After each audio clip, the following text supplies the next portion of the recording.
Después, el padre Boroa se internó por la cuenca del río Iguazú, acompañado por Tabacambí, y tras persuadir al cacique Taupá, se inició un nuevo poblado, que en 1626 dio lugar a la misión de Santa María del Iguazú.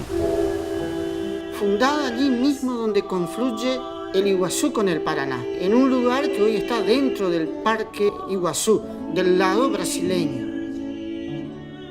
En el año 1626, también una carta anua de Santa María de Iguazú cuenta que el padre Vicente Badía diseñó un hermoso retablo y sus carpinteros guaraníes lo hicieron. Eso es la cultura de la madera, lógico. Y seguramente hicieron también estatuas en sus nichos.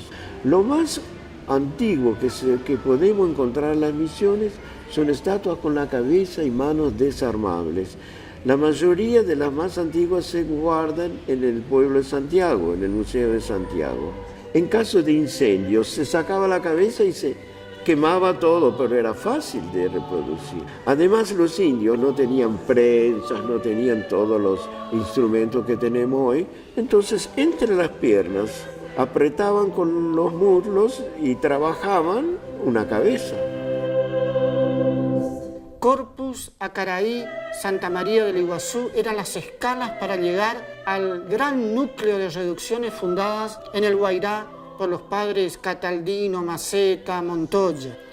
Abrir esa comunicación, y ese fue el objetivo de Santa María la Mayor. En su inicio fue Santa María del Iguazú. Debido a los ataques bandeirantes, se trasladó hacia el sur, desde el Iguazú hasta el río Uruguay. Y bueno, para hablar de esta historia de Santa María la Mayor, tenemos que hablar del año 1626. Era una región en donde ni españoles ni portugueses habían logrado afirmarse. Miles de guaraníes habían encontrado refugio escapando a la más terrible persecución de los esclavistas portugueses, los renombrados bandeirantes o mamelucos. Y la Compañía de Jesús es la que emprende esta tarea, la de entrar al territorio, donde el único camino de entrada eran los ríos.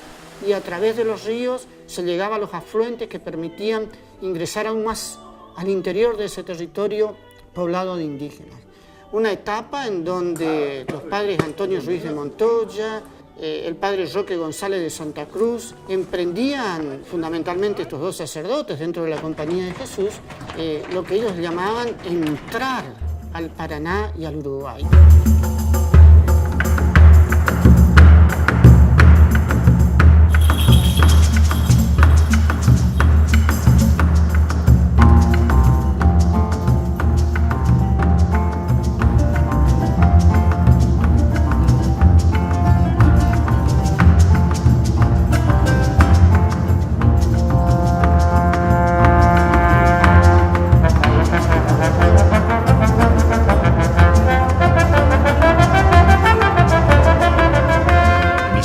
De Santa María la Mayor.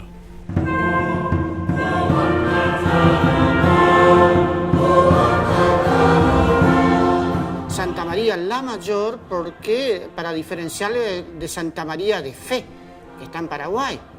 Lo de la Mayor se refiere a no una cuestión de tamaño o magnitud, sino que era más antigua. Y allí está Santa María la Mayor desde 1633.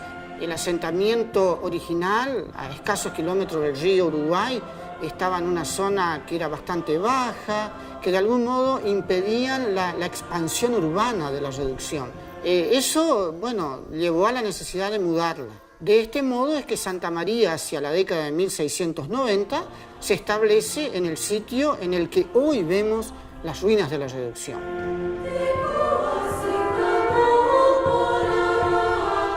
Pero más allá de ese territorio aledaño inmediato a la reducción, este pueblo también se caracterizaba por las estancias que tenían y que se ubicaban en una zona comprendida entre el río Aguapeí y los esteros de Liberal, tierras que hoy forman parte de la provincia de Corrientes en Argentina. Toda esta región antiguamente fue un desierto, eso es una cosa que hay que aclarar también, y el Liberal era una depresión natural que fue llenada por el río Paraná, alrededor de 14.000 años atrás.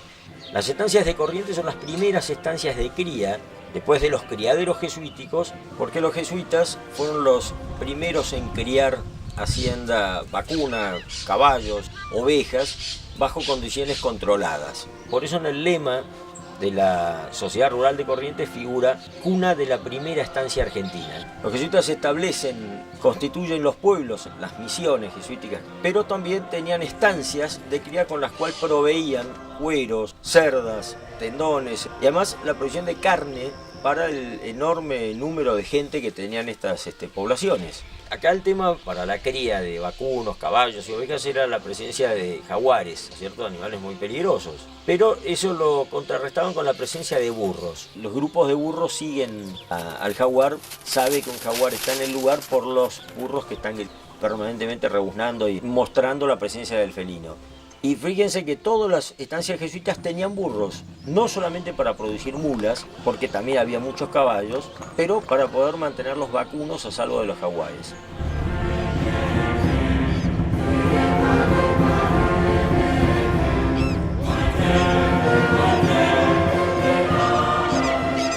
Santa María la Mayor, junto con Loreto y San Javier, fueron sedes de la imprenta jesuítico guaraní. ¿Para qué era la imprenta? Bueno, en primer lugar, para publicar los libros en idioma guaraní, el vocabulario y el diccionario. Para los nuevos jesuitas que venían de Italia o de España o de Austria, empezaran a aprender, por lo menos ahí mismo empieza a aprender los rudimentos del guaraní. Y desde luego están ahí los libros de Montoya, que fue el primero que los codifica. En segundo lugar, algunos de los caciques también escribieron libros y fueron publicados en la imprenta de las misiones, como Nicolás Yapuguay. Nicolás Yapuguay nació en Santa María la Mayor, se crió en las reducciones y se crió con los jesuitas, se educó con ellos, aprendió muy bien el latín y el español y a su vez les enseñó el guaraní, con lo cual hizo de traductor entre jesuitas y guaraníes. Que comenta pasajes bíblicos o sermones con el objeto de que sus propios hermanos lean o escuchen de oídas lo que él les ha transmitido en su propia lengua, su propio hermano. Me gustó muchísimo la forma de contar Yapuguay, ¿verdad? Trabajando el primer sermón, ¿verdad?, sobre el nacimiento. La forma de hacer Yapuguay es muy familiar, ¿verdad? Lo hace desde su... En castellano sería desde su corazón, ¿verdad? Mi nombre es Juan Lino Flores, soy de la comunidad guaraní de Santa Teresita, Chaco Paraguayo, departamento Boquerón, del Vicariato Apostólico del Pilcomayo. Soy sacerdote católico, trabajando con los sermones y ejemplos en lengua guaraní por Nicolás Yapuguay. Voy descubriendo que el guaraní que estamos hablando nosotros es también el guaraní que se hablaba en las reducciones jesuíticas.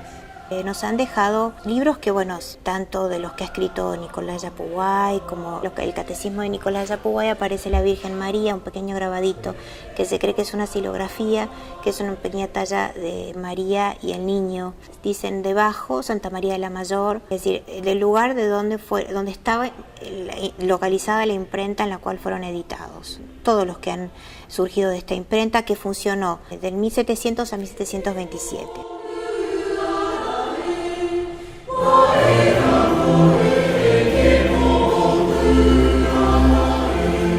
Llegamos a Santa María la Mayor y vemos un templo muy reducido que contrasta notablemente con los templos de los otros conjuntos jesuíticos. Y esto responde en principio a una circunstancia histórica, ¿no? Y es que en 1735, durante los festejos patronales del pueblo, en plena época jesuítico-guaraní, se incendia el templo. Únicamente quedó el campanario, que hoy podemos ver los restos acá en Santa María la Mayor. Como en ese momento la población era muy baja, la solución que se buscó mientras se construía el templo grande fue habilitar un sector de la residencia como templo provisorio. Se amplió a lo ancho hasta las galerías, Por eso hoy en las paredes del templo vemos columnas. Esas columnas son las columnas de la galería que quedaron atrapadas dentro de la pared del templo. Se derribaron las paredes que separaban los espacios interiores y quedó un salón grande que se usó como templo prácticamente hasta la destrucción de la reducción. Toda el área de la residencia, el área de los talleres se conservan con sus estructuras originales en ruinas, inclusive mantiene muros que se conserva en su elevación original, ni siquiera ha perdido altura. El templo mayor nunca se terminó de construir. Sí se llegaron a colocar los cimientos, pero nunca se construyó el templo mayor. Y ese templo provisorio en ruinas es el que observamos hoy en Santa María la Mayor. Un fenómeno interesante que se da en el conjunto de Santa María la Mayor es cómo a mediados del siglo XIX el territorio misionero sufrió el impacto de una inmigración espontánea muy fuerte, proveniente fundamentalmente de Paraguay y Brasil. Colonos, agricultores que espontáneamente cruzaban el río Uruguay, comienzan a encontrar, podían ser esculturas de santos, de determinadas advocaciones de la Virgen María, perdidas entre las ruinas. El impulso natural era rescatar y entronizar la imagen, porque dentro del mismo conjunto jesuítico hay una capilla que al observarla, es esta capilla donde estamos ahora en este interior, uno nota que las paredes son jesuíticas, pero observa que el techo es de zinc y vemos allí una talla de una imagen, una talla en madera de una virgen. Estos pobladores entronizan la imagen y la convierten en parte de su vida religiosa. En una época en donde todavía no había sacerdotes, no había presencia de la iglesia desde el punto de vista institucional, entonces las manifestaciones religiosas de ese pueblo que vivía en la zona encontraba su cauce, su canal en las mismas ruinas de los pueblos, de los antiguos pueblos jesuíticos. Frente a una visión patrimonial que proviene de la UNESCO, de leyes nacionales, leyes provinciales, hay otra valoración del patrimonio que tiene que ver con la gente que vive en el entorno de las ruinas. O sea, es un fenómeno cultural muy interesante, porque hoy estamos en el siglo XXI y la población del entorno todavía sigue viniendo a la capilla de las ruinas de Santa María la Mayor a venerar a esta imagen tallada en madera que está presente aquí.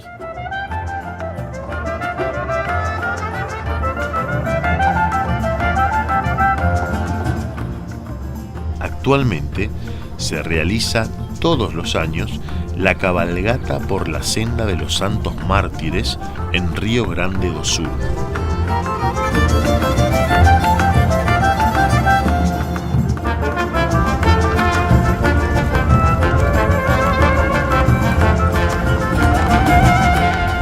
Recorren los lugares donde Roque González de Santa Cruz, Juan del Castillo y Alonso Rodríguez llevaron la palabra de Dios.